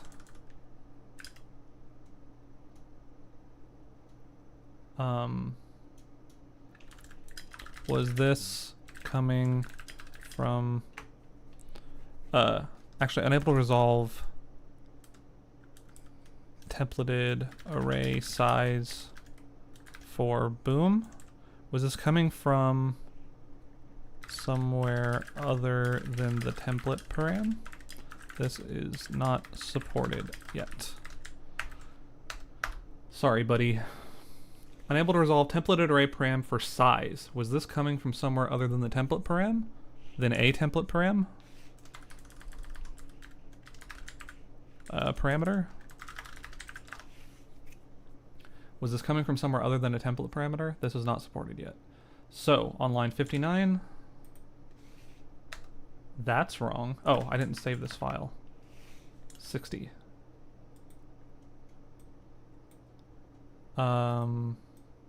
No, that should be on the template. On the size itself. Unable to resolve on 76. That should be right here. Yes. Okay. Great. Great. So that's fine that doesn't work yet. I'm okay with that. And I have an error message in there now, so if I ever in the future hit that, I mean, I do plan on fixing it with stuff like this, but if I ever in the future hit that, I'll know what happened, and I'll know why it happened. So, let's look at this one more time. We're doing it now. We are generating structs now.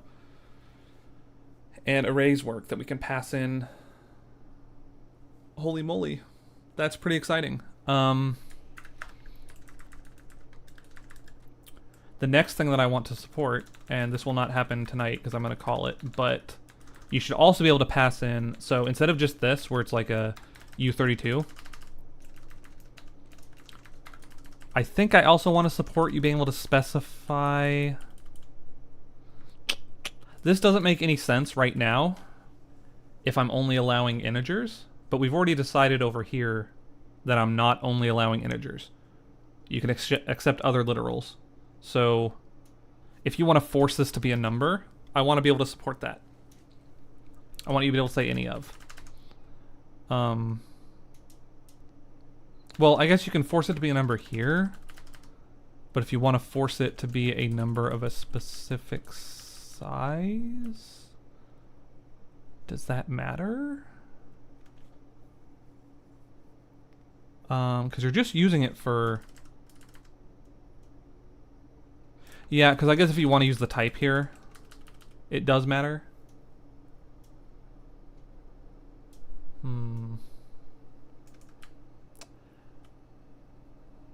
I probably should support this just for consistency's sake. So I think I still do want to do this. So I'll still keep this.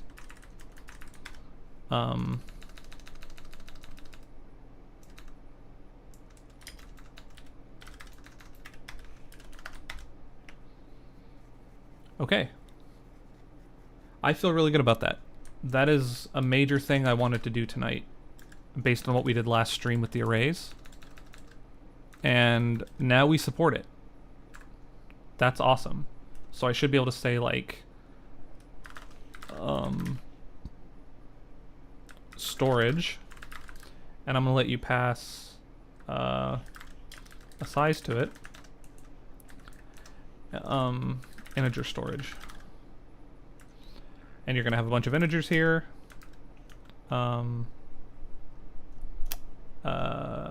Data. And it's gonna be of size. So here, say I wanna have a integer storage of, this one's gonna hold 128 things. Medium storage, small storage, a small bucket.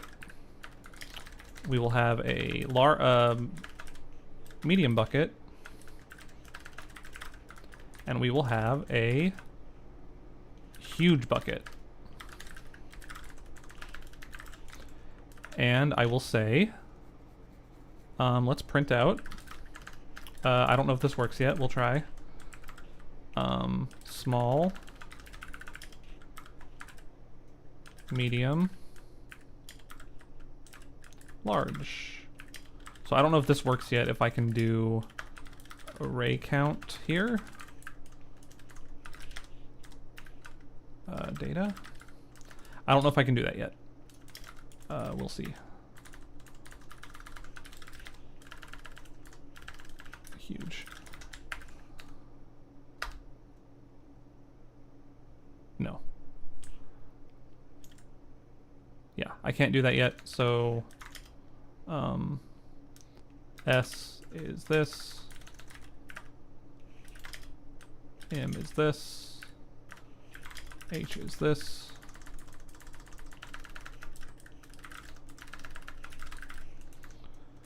That's fine, minor setback. That will come eventually.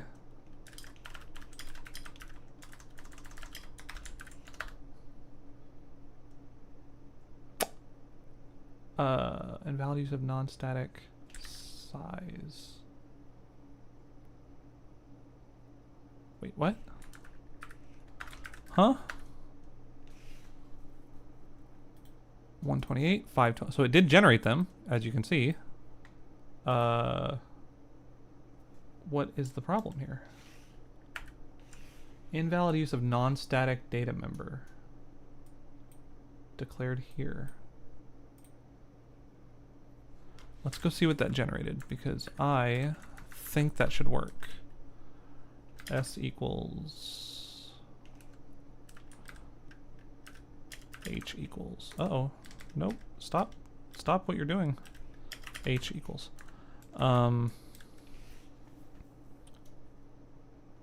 Size of medium bucket dot data divided by size of medium bucket dot data 0. That should totally work. That should absolutely work. So for example, if I did new int store, just a regular struct, like that, can I not just print out array count? We're gonna do new int store dot data.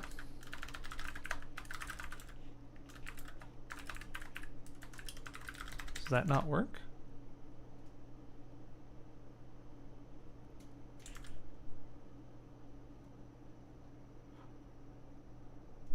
Wait, what? Unused variable small. Okay, something else is happening here that I'm confused about. Invalid use of non-static data member.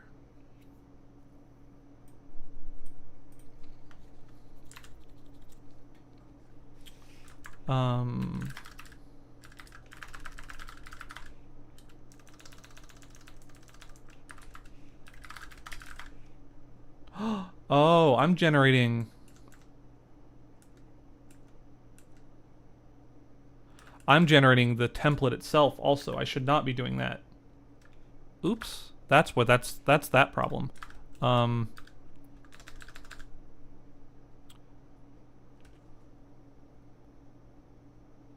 Wait, why am I doing that? Where is that coming from?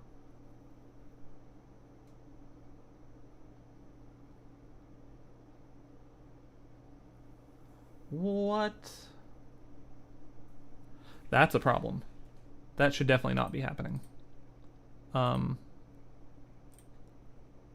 generating a just generic one of these.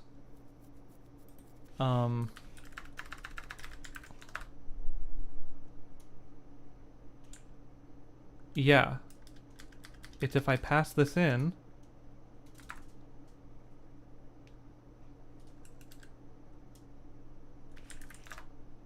I suddenly fail here. Invalid use. Why am I generating that? Why am I generating that? For each node of type, I'm generating them for variables, parameters, struct members.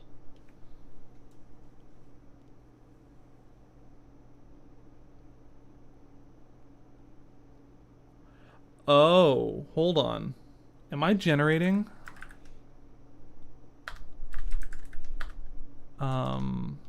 Integer storage? I am. Type infos.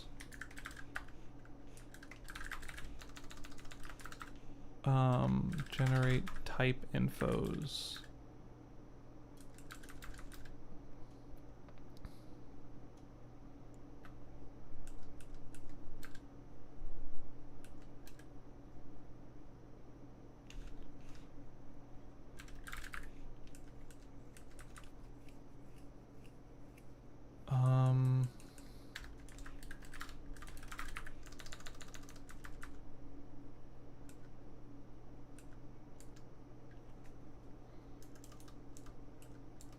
It's a struct template though. That should not be getting picked up at all. Let's print out the tree and grep for integer source.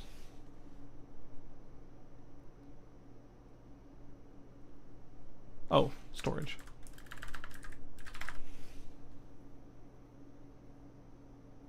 We declare a struct called integer storage. That's why. Because there's no type, it doesn't see that as a template. It just sees that as a normal struct. I missed a case. Generate struct templates. Where do we do that at?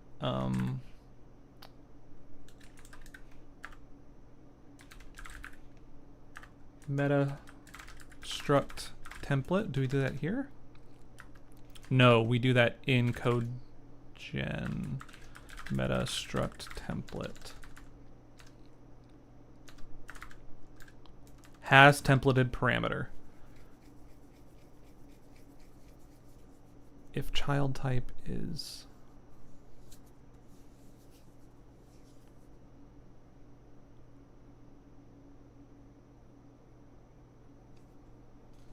Oh, okay.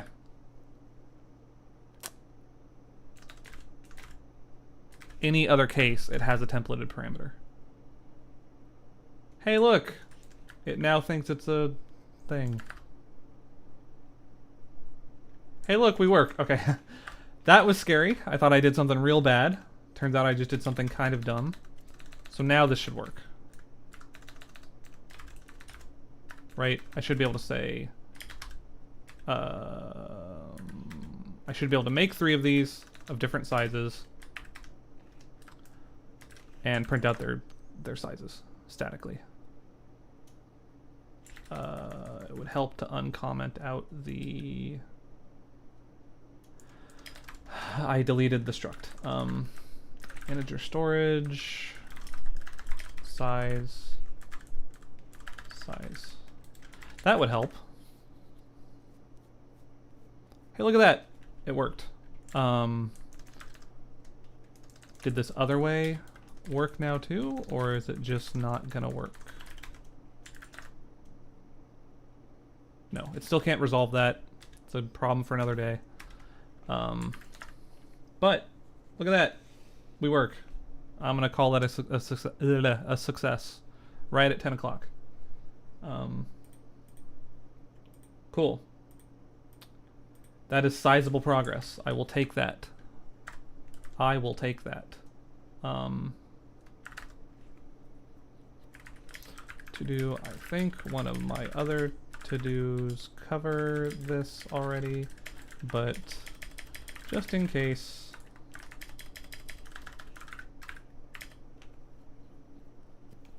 This doesn't work.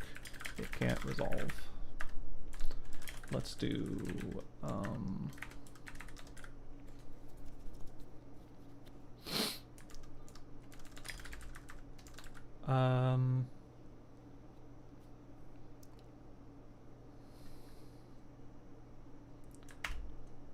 this and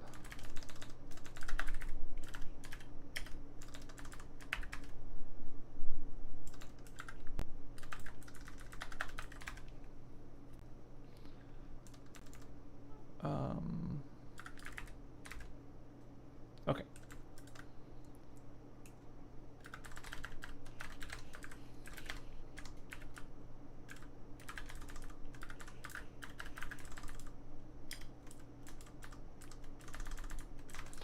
Just putting a to-do in here so I don't lose it in case this doesn't actually work. So if I uncomment these two, just make sure that errors like I think it should, which it does.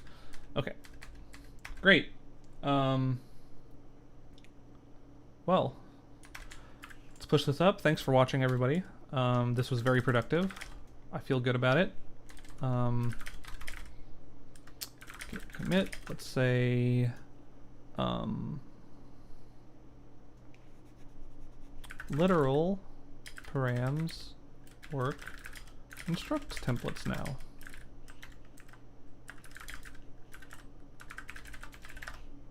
That's not the right password.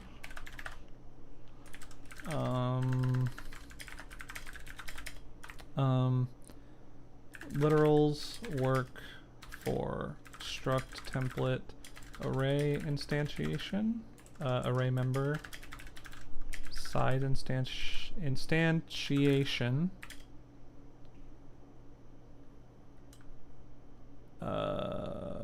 still can't resolve if they aren't literals.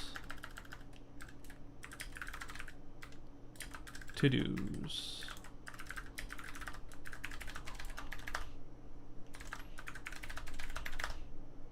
Oh, come on. Bro, my fingies are not working. Thank you. Okay. Well. Gonna call it. That was good. I'm very happy. What's not saved? This, I don't care. Okay. Great. Cool. This is still running. Let's close that. Awesome. Well, thanks for watching, everybody. That was good. I did probably half of what I wanted to do tonight. We have structs that you can declare of different sizes by passing in different parameters, and they're properly generating. There's still a couple of holes there in functionality that's missing, but we will get there. Thanks for watching. I will see you next time.